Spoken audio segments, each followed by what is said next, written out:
Après le regain d'optimisme la veille, le calme règne à nouveau sur les marchés qui ont oscillé tout au long de la séance autour de l'équilibre. La prudence est donc renforcée alors que Washington a dévoilé hier soir une liste de produits importés de l'Union européenne qui pourraient faire l'objet de droits de douane majorés dans le cadre du litige opposant Washington et Bruxelles sur les questions des subventions au secteur aéronautique.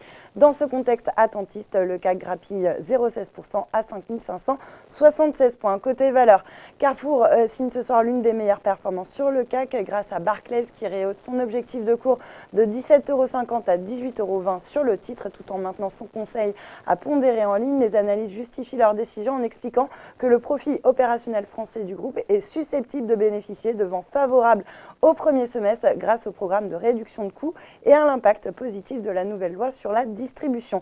Sur le SBF 120, la valeur du jour, c'est Trigano, le spécialiste des camping-cars qui s'envole de plus de 15% après avoir réalisé un chiffre d'affaires de plus de 721 millions d'euros au troisième trimestre en croissance de 3,2%. Dans le détail, les véhicules de loisirs affichent une croissance de 3% et l'activité équipement de loisirs, elle, progresse de plus de 5%.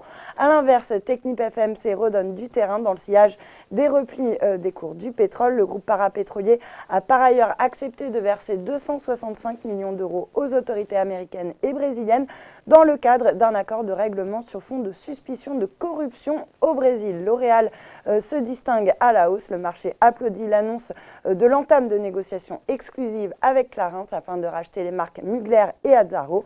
ST Microelectronics, de son côté, subit des prises de bénéfices. Pourtant, Crédit Suisse a confirmé ce matin son conseil à l'achat sur l'action avec un objectif de cours de 19 €. Autre analyste positif, Liberum qui vise pour sa part 23 €, soit un potentiel de hausse de plus de 40%.